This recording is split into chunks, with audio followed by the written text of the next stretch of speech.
नमस्कार दोस्तों, मैं अब आपके सामने ज्योतिष सीखो का पार्ट सेकंड प्रस्तुत करने जा रहा हूं। सबसे पहले मैं उन सबका धन्यवाद करना चाहूँगा कि जो मेरे YouTube पे वीडियो देख रहे हैं और जो सब्सक्राइब कर रहे हैं।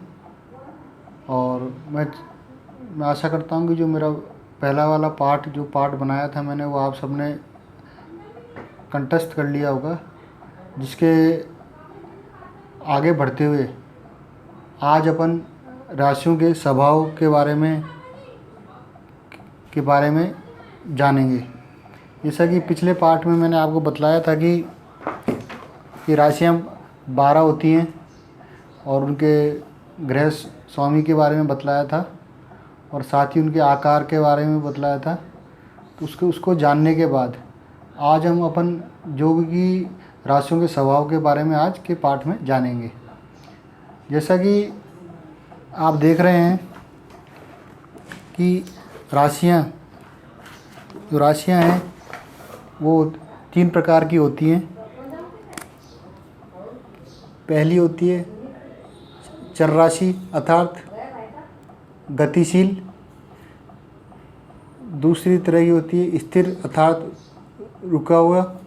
द्विस्वभाव अर्थात कभी गतिशील कभी स्थिर। तो ये राशियों के स्वभाव 3 प्रकार के होते हैं और ये इसलिए ज़रूरी है इसकी जानकारी होना है क्योंकि आगे चल के ये प्रश्न कुंडली के अंदर बहुत ही उपयोगी सिद्ध होती है। क्योंकि इससे जब अपन प्रश्न कुंडली समझेंगे तो अपन को ये पता लग जाएगा कि अगर लग्न के अंदर चर है तो मतलब स्थिति बदलेगी और अगर स्थिर है तो मतलब स्थिर रहेगी। और अगर द्विस्वभाव है तो वो द्विस्वभाव का क्या है कि इतनी डिग्री पे तो चर होती है और इतनी डिग्री के बाद वो स्थिर राशि में बदल जाती है। तो पहले अपन मोटा मोटा आज देख लेते हैं कि चर, स्थिर और द्विस्वभाव राशि कौन कौन सी है। तो जैसे कि आपने देखा कि चर राशि लिख रखी है मैंने। चर के अंदर कौन सी आती है? मेष, कर्क, तुला और मकर। तो मैंने इसके आगे नंबर भी लिख दिए हैं 4। कई बार क्या होता है जब ज्योतिष के विद्यार्थी इसको पढ़ते हैं तो कई जगह राशि केवल किताबों में लिखी रहती है, तो उनको आसानी रहेगी समझने के लिए। और यही चीज़ जब अपन लग्न कुंडली बनाना सीखेंगे तो उसके अंदर अपन राशि न लिखते हुए केवल अपन नंबर लिखेंगे। तो मतलब 1 नंबर इंडिकेट करती है मेष को, 4 नंबर कर्क को, 7 तुला को, 10 मकर को, ऐसे करके। तो मतलब जो चर राशि कौन कौन सी होगी? पहले मेष, कर्क, तुला, मकर। स्थिर राशि कौन कौन सी है? वृष, सिंह, वृश्चिक, कुंभ। द्विस्वभाव में कौन कौन सी आती है? मिथुन, कन्या, धनु, मीन। तो इसका याद करने का भी तरीका क्या है? आप पहले तो चर, स्थिर और द्विस्वभाव लिख दीजिए, फिर उसके अंदर नंबर डालिए 1, 2, 3, फिर 4, 5, 6, 7, 8, 9, 10, 11, 12। तो आप इससे आपको समझ में आ जाएगा कि इसको रटने का भी ये तरीका है। तो लेकिन अब जो अपन समझ रहे हैं कि ये चर राशि है, तो चर राशि के अंदर क्या होता है जैसे अपन देख रहे हैं, तो थोड़ा चर राशियों के बारे में समझने की प्रयास करते हैं। चर अर्थात मतलब चलने वाली अथवा आगे बढ़ने वाली राशियाँ।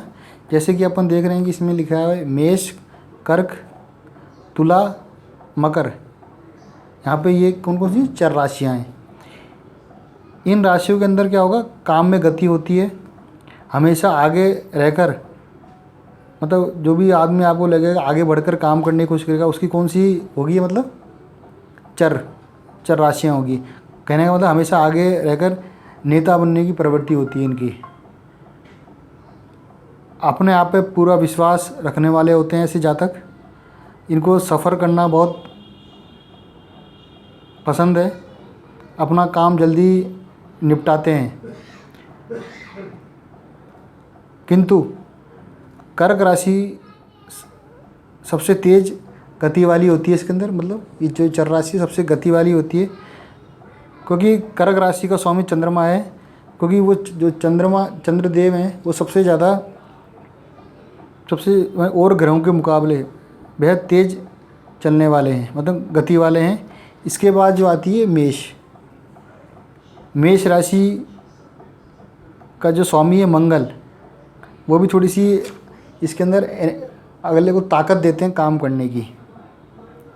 वो भी गति वाले ग्रह हैं, क्योंकि इन्हें क्या होता है, मेष के स्वामी कौन है, मंगल। इन्हें क्या होती है, चुनौती पसंद होती है, तो ये आगे बढ़ के काम करने के उत्साहित रहते हैं। तो ये क्या करेंगे, प्रतियोगिता के अंदर ही बहुत इनको, जैसे कि बताया कि कर्क राशि का स्वामी चंद्रमा सभी ग्रहों के मुकाबले बेहद तेज गतिमान है। इसके बाद मेष राशि का मंगल, यह भी तेज गति वाला ग्रह है, इसे चुनौती पसंद है, अतः प्रतियोगिताओं में सफलता मिलती है। तुला का जो तुला है अपने राशि, उसके स्वामी शुक्र है अपने, शुक्र भी गतिशील है, किंतु इनकी गति में फर्क दिखाई नहीं देता। कारोबारी सोच वाली प्रतियोगिता में तुला राशि का स्थान महत्वपूर्ण है। मतलब जो ये सोच, मतलब गति तो है, लेकिन ये सोच समझने वाली गति है। मतलब कारोबारी सोच वाली प्रतियोगिता में तुला राशि का स्थान महत्वपूर्ण है। मकर के स्वामी जो हैं अपने शनिदेव हैं, जो धीमी गति वाले ग्रह हैं, किंतु निरंतर चलते रहना इनका धर्म है। कछुए की गति होने पर भी वो खरगोश को मात दे सकते हैं। तो मतलब ये इनका गुण है, जो बहुत ही, अगर आप किसी की देख के राशियाँ, तो ये एक मोटा मोटा एक पता लगा सकते हैं कि साहब ये क्या होगा इसके अंदर। अब अपन आते हैं स्थिर राशियों पे। स्थिर राशि वृष राशि, सिंह राशि, वृश्चिक राशि और कुंभ राशि, मतलब 2, 5, 8 और 11 बनती हैं अपने। ये सब स्थिर राशियां हैं। इन राशियों की सोच में स्थिरता रहती है, निश्चय जबरदस्त, इच्छा शक्ति, दृढ़ संकल्प करने वाले होते हैं। ये स्पष्ट रूप से अपनी बात रखना, ये इन राशियों की विशेषता है।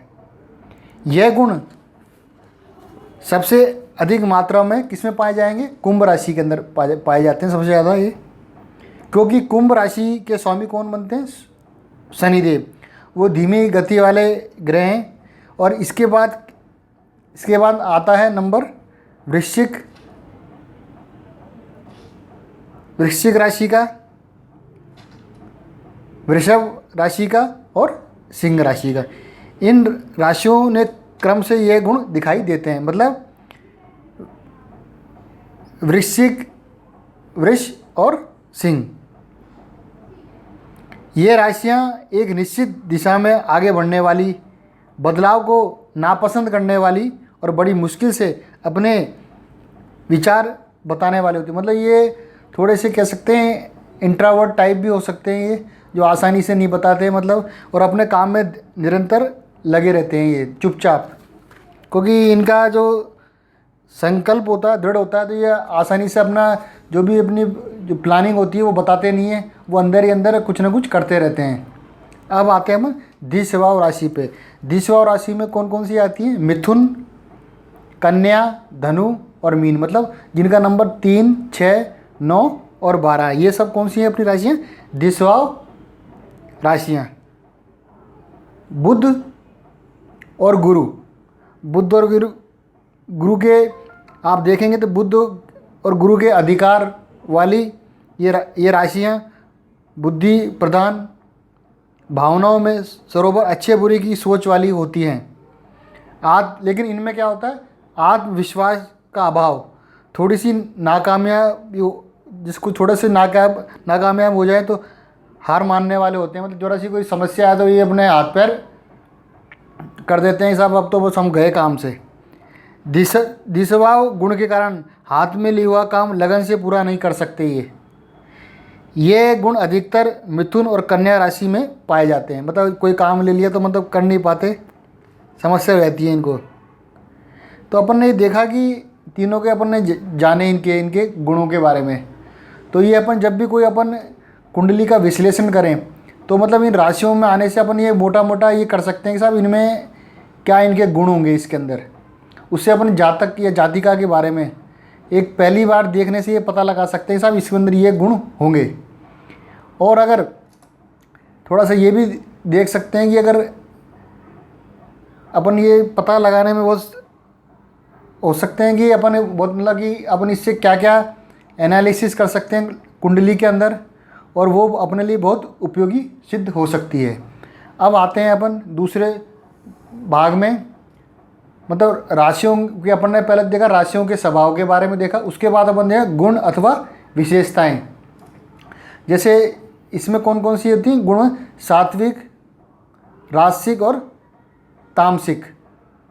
मतलब तामसिक राशियाँ कौन कौन सी है अपनी? कर्क, सिंह, धनु, मीन। राजसिक वृष, तुला, मिथुन। जी दोस्तों, अब हम चर्चा कर रहे थे सात्विक, राजसिक और तामसिक के बारे में। मतलब ये जो सात्विक गुण है वो निम्नलिखित राशियों का होता है: कर्क, सिंह, धनु, मीन। ये देख लिया अपन ने। अब बात ये आती है कि ये सात्विक क्या चीज़ है ये। तो मतलब पहली चीज़ है मतलब सात्विक मतलब जो जानने वाले, दूसरी चीज़ है करने वाले, और तीसरी चीज़ है न जानने वाले। मतलब सात्विक आदमी के बारे में अगर गुण देखना हो तो अपन क्या करेंगे, जो कि इन राशियों वाले जातकों का होगा। जैसे कि शरीर में तेज होगा इनमें, जैसे ये कर्क, सिंह, धनु और मीन राशि वालों क्या होगा, शरीर में तेज दिखाई देगा मतलब आपको, मतलब।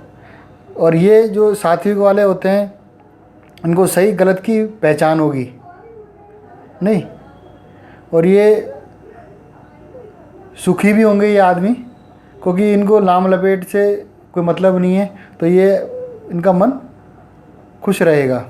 अब अपन आते हैं राशिक के बारे में, करने वाले। इनमें जो वृश्चिक, तुला, मिथुन, कन्या राशि वालों को जो इनका गुण है, एक राशिक में क्या आता है, राग और देश प्रधान है, काम करने में प्रयत्नशील होते हैं। ये इनकी एक वो होती है कि इनकी एक शिकायत रहती है ज़िंदगी भर की कि हम तो मेहनत तो अधिक करते हैं लेकिन हमें उसका फल कम मिलता है। तो मतलब ये कौन से होंगे? वृष, तुला, मिथुन और कन्या राशि वाले। लेकिन ये होंगे सांसारिक आदमी होंगे, ये सोशल आदमी हैं ये सारे। अब इसके बाद आते हैं तामसिक, न जानने वाले। तो इसमें क्या होगा, ये सही को भी गलत करने की कोशिश के तरीके से देखते हैं कि अगर किसी ने आदमी सही भी काम किया होगा तो इसमें कुछ ना कुछ नुकुस निकालने की इनकी आदत होती है। और ये आलसी प्रवृत्ति के भी आदमी कह सकते हैं अपन। निंद्रा और नींद सी आती रहती है, और क्या होती है, मोह, इनको मोह भी रहता है। मतलब ये अपन ने देख लिया गुण अथवा विशेषताएं इन राशियों के बारे में। तो मैं अब इस वीडियो को यहीं समाप्त करूंगा, और मैं आशा करता हूं कि आप इसको भी समझेंगे और इसको भी अपनी नोटबुक में उतार लेंगे, जिससे कि आपको समझने में कोई दिक्कत। अगर जैसे ही मैंने बताया तो आप मतलब जैसे ही आपके सामने कुंडली आए तो आप मतलब इनके गुण धर्म देख के आप एकदम से ये बता सकते हैं कि वो जातक या जाति का किस नेचर की होगी। तो आप अगर ऐसे थोड़ा सा इनको याद रखेंगे तो वो ना आपकी मतलब वो भी एकदम से जो दिखाना आएगा उस जगह कि अगले को कुछ नॉलेज है। तो मैं आशा करता हूँ कि ये वीडियो आपको पसंद आया होगा। तो मैं चाहूँगा कि आप इसको शेयर करें ज्योतिषी के छात्रों के बीच में, जिससे कि वो भी इसका ज्ञान ले सकें। और इसी के साथ ही हम नए जो पार्ट 3 आएगा मेरा, इसी के बेसिक मतलब जो अपन एस्ट्रोलॉजी का चल रहा है अपना सिलसिला, उसको आगे बढ़ाएंगे। धन्यवाद।